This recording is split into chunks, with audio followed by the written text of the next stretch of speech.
Hello everyone, welcome to a new video. What I'm thinking should happen in this year's Doctor Who Christmas special, Twice Upon a Time. Obviously this is an extremely important episode in Doctor Who history because, you know, not only is it the first time, well, not really the first time, but it's the first time that the first Doctors came back in a long while. But when I say not really first time, I mean stuff like the Five Doctors has happened, but also, obviously, the big thing was the regeneration that's happening at the end of the episode from Peter Capaldi into Jodie Whittaker. And,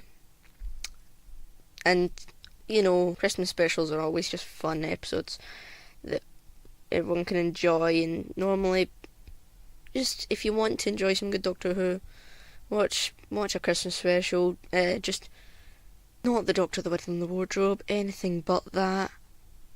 Like, seriously, all the other ones are better, just don't. Anyway, first of all, we're going to start off with how this ties in with the 10th planet. Now, don't kill me, I haven't seen the 10th planet yet, but I'm planning to watch it on Christmas Day, before Twice Upon a Time happens. It'll probably be the first thing I watch on Christmas Day.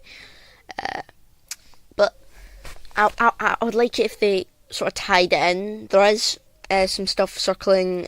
People that went to the early screenings in Northern England are saying that it ties in with black and white footage of William Hartnell and fades in to the new episode with David Bradley.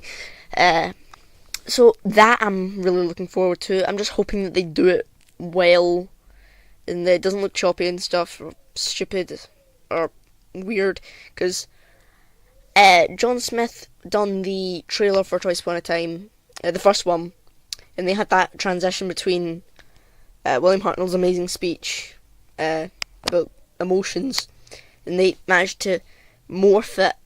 He managed to morph it into the black and white footage, into the coloured footage with David Bradley. And to be honest, if they do that, I'll be fine. If they do it well, that's great. Apparently there's quite a bit of that, especially at the beginning of the episode. So I'm really looking forward to that. I really want that. And to be honest, I wanted that for, you know, why wouldn't you want that? Just to see how things are changing and how well David Bradley is playing the first Doctor. I mean, I know some people don't have the same opinions, but I think he done an amazing job in Adventure of Space and Time. But anyway, it's obviously going to take place leading from the Doctor Falls. Apparently they're going to be showing how the first Doctor saw the ending of the Doctor Falls through his perspective, which sounds like a good idea. I mean, you see a bit of that in the trailer because they've got a new shot and it's sort of from David Bradley's point of view. If you know what I mean, because the camera is facing Capaldi and it's sort of over Bradley's shoulder. I hope they don't go over the top with trying to explain what's happened. I mean, just sort of lightly explain it. Don't go heavy. Don't have a 3-minute long previously trailer. Like, seriously, just don't. But yeah, quick wave explaining what's happened there. Another thing I'm looking forward to is the humour between David Bradley and Peter Capaldi. That is an important element whenever you're doing a multi-Doctor episode. Add a little bit of humour between them, because obviously, same person, two different bodies, two different incarnations, two different, well, I can't say two different people, but, you know, their personalities are quite different. Roughly the same, but still quite different. And, you know, obviously, David Bradley's, William Hartnell's Doctor was obviously in the 60s, where, as to Peter Capaldi, things have changed quite a bit. You know, things have got more politically correct. And there's going to be some of that in the special there's going to be some of that. David Bradley joked about something about Bill being told to clean up a spaceship because it was looking dusty. And Peter Capaldi's just like, you can't say that. But I'm looking forward to that kind of thing. Obviously, Peter, if you saw the preview clip, Peter Capaldi is been calling David Bradley some little joke names, like Mary Berry. Yeah. Apparently, that's something that they are going to do the granddad thing from like the Day of the Doctor. I'm not too sure whether mentioning that was important in that article, because just say he calls them different names. I kind of expected granddad. They didn't really have to say, oh yeah, this harks back to John Hurt. That's just flaws with the article, not really the episode. But yeah, I'm really looking forward to that humour. Obviously, David Bradley has some of the First Doctor's humour. Like in the other Children in Need clip, he's just like, have I been burgled, when he's entering the TARDIS. That I just found hilarious. I hope they don't go too overboard when they're doing this kind of stuff with humour, because I haven't seen The Last Jedi yet, but I am going to be seeing it soon. And apparently, the humour in that is not the humour you'd normally expect in Star Wars and stuff, but I hope they don't do similar to that, because you want humour that isn't forced. Don't mention humour every few seconds. You need a good plot about these Enchanted Ice People, which takes me on to my next point. The Enchanted Ice People, they look, well, glass. I'm thinking of the snowmen, aren't I? But the Enchanted Glass People, they look quite cool. There's a shot in the trailer of one quickly turning around. It's not in for very long. But I'm quite excited to see, because we haven't heard much about them. Actually, barely anything, if I'm to be perfectly honest. But yeah, we get a shot of one in the trench, quickly turning around, and their design looks cool. I hope they don't look too CGI in the episode, because CGI isn't everything. I mean, yes, it can work wonders, but just look at Spy Kids number 3, Game Over. That had way too much CGI, and look how that turned out. The Enchanted Ice People, like, we haven't heard much about them. We haven't really heard anything. All we know is that they're stealing people through frozen time. That's literally all we know. What dangers are they really? I mean, it's an interesting sort of villain to end an era on, because you thought it would have been. I mean, if Missy was still alive, you'd probably expect it to be her, but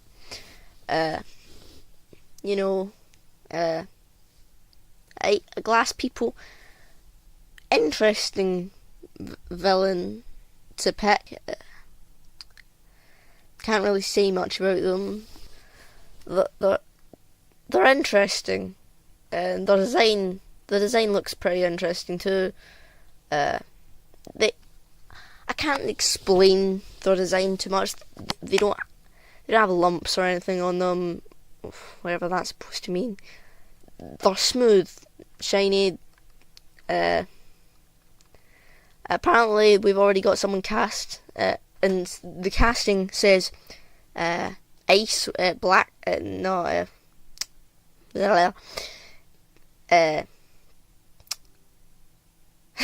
sorry, I'm lost for words here. Glass woman, and there wasn't anyone else for glass people. It didn't say glass person. Just said glass woman. And it does seem as if we're getting more than just one person. one glass person. So yeah, we'll need to wait till Monday to find out on Christmas. But yeah, interesting. We've got Belle back, and there's been some stuff circulating that she might not be Belle, and it might be a glass thing. And to be honest, that would kind of be disappointing if that happened, if I'm to be perfectly honest. But yeah, a twist. You know how Moffat loves his twists. Most of the time don't make sense. But yeah, Belle's back for one last hurrah with the 12th Doctor and Stephen Moffat. I hope that she's not sort of just there, because originally Moffat had like a third into the script. Then he just thought, what if Belle was here? And then he written her in. I hope that she's not just there, and that she's involved. She gets involved, stuff like that. You know, that's the sort of stuff I want. I want Belle getting involved, figuring out about the regeneration stuff. Like, she doesn't know much about the regeneration. She thought the Doctor was dead at the end of the Doctor Falls. So this will be interesting to see how her character's going just now, and whether she's with Heather or not, or where she's been, what she's been up to, stuff like that. The visual effects in the episode are actually quite interesting. We've got John Smith doing quite a lot of work. There was a stunning vortex that they used in one of the clips. The First Doctor escape TARDIS thing. And it's stunning to look at, because it's completely different to any vortex we've had, because normally all the vortexes look, I mean, it's better than what I could do, obviously. I could barely figure out where to start. But that is probably the most realistic of vortexes we've had, sort of stuff you'd expect in a blockbuster. Check out John Smith's YouTube channel. He has loads of great content. He made something you've probably heard of, or watched even, called Hulock. He made his own 50th anniversary trailer, made his own title sequence, which is, I mean, not as good as this vortex, but still really good. He made a few vortexes. I can't mind how many, but some of them are just really stunning to look at and really realistic. And he also done the black hole in World Enough in Time, and you know, that was a great job. Series 10 had some good effects. This episode seems really action packed. Like, seriously, the amount of explosions that have been used in the trailers. There's a weird planet where, you know, there's a lot of fighting going on, and we've not really heard much about this special, but in Doctor Magazine, they mentioned how there is the Daleks, because, you know, they had an image of a Dalek and Peter Cully was just touching it. He might be rusty. I'm going to say it, because the Dalek had blue wires on it, and it didn't look in the best condition. Rusty has blue wires, and obviously, if you've seen Into the Dalek, isn't in good condition. He's not in the best state, because, you know, it was a war going on and stuff. So it's really, really likely that you're going to see a Dalek in this episode, probably even in this fight. And I'd like to see how they get involved in all of this. And also, what planet are they actually on? What are they fighting? What are they fighting in? Because it would be, I mean, would it be cool if it was the Time War? It would seem kind of out of place. Doesn't really seem needed. Forget that thought entirely, actually. But just, it'll be a mystery till Christmas Day, so you'll have to watch to find out. Now, my last point my last thing that I want, we're obviously going to have to talk about the regeneration. I hope that Capaldi has the best speech possible, because don't have don't just have him have like don't have him say something, like, okay, this is happening. I want some, Capaldi's had so many great speeches. This is, like, some of the stuff has been for, like, stopping a war. Obviously, that is an important part in Doctor Who history. He stopped tons of wars, but still it's important. He still went and done that. And he gives a great speech every time he does. Well, most times he does a victory, he has a good speech. Whether it's long or short, I really don't care, as long as it's good, of good quality. Don't know if it's going to top Matt Smith's regeneration speech, because that was quite an emotional one. I just hope they do something good, and I hope that the music fits in with it very well. Overshadowed by Jodie's first scene.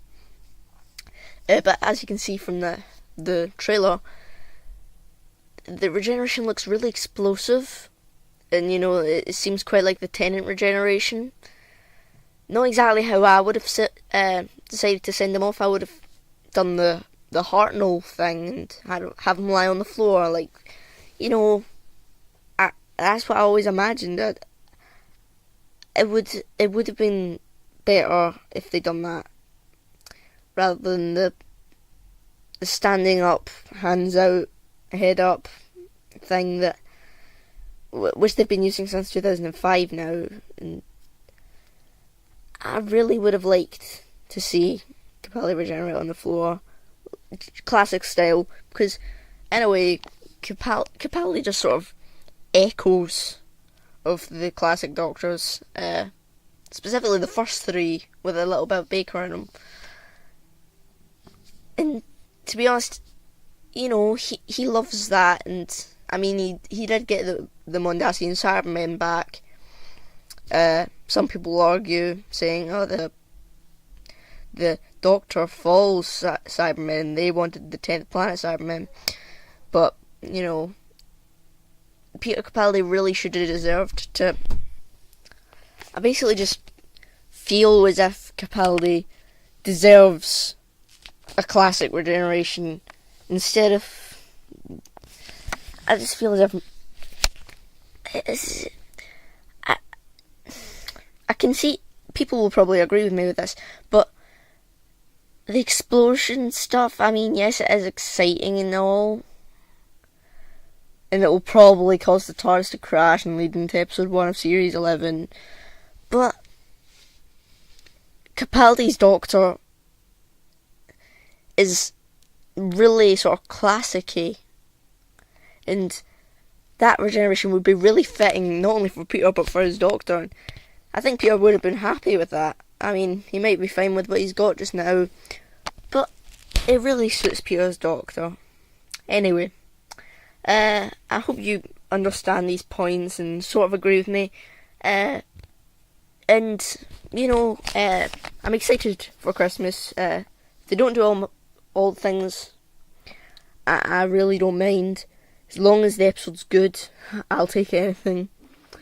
But yeah, I'm excited, and I hope you are too, if you're going to be watching it. If you'd like to comment below what you want and what your sort of opinions are, then please do. Everyone's welcome to comment, just, the basic rules. So yeah, thanks, goodbye, and enjoy. Merry Christmas, potato. Okay.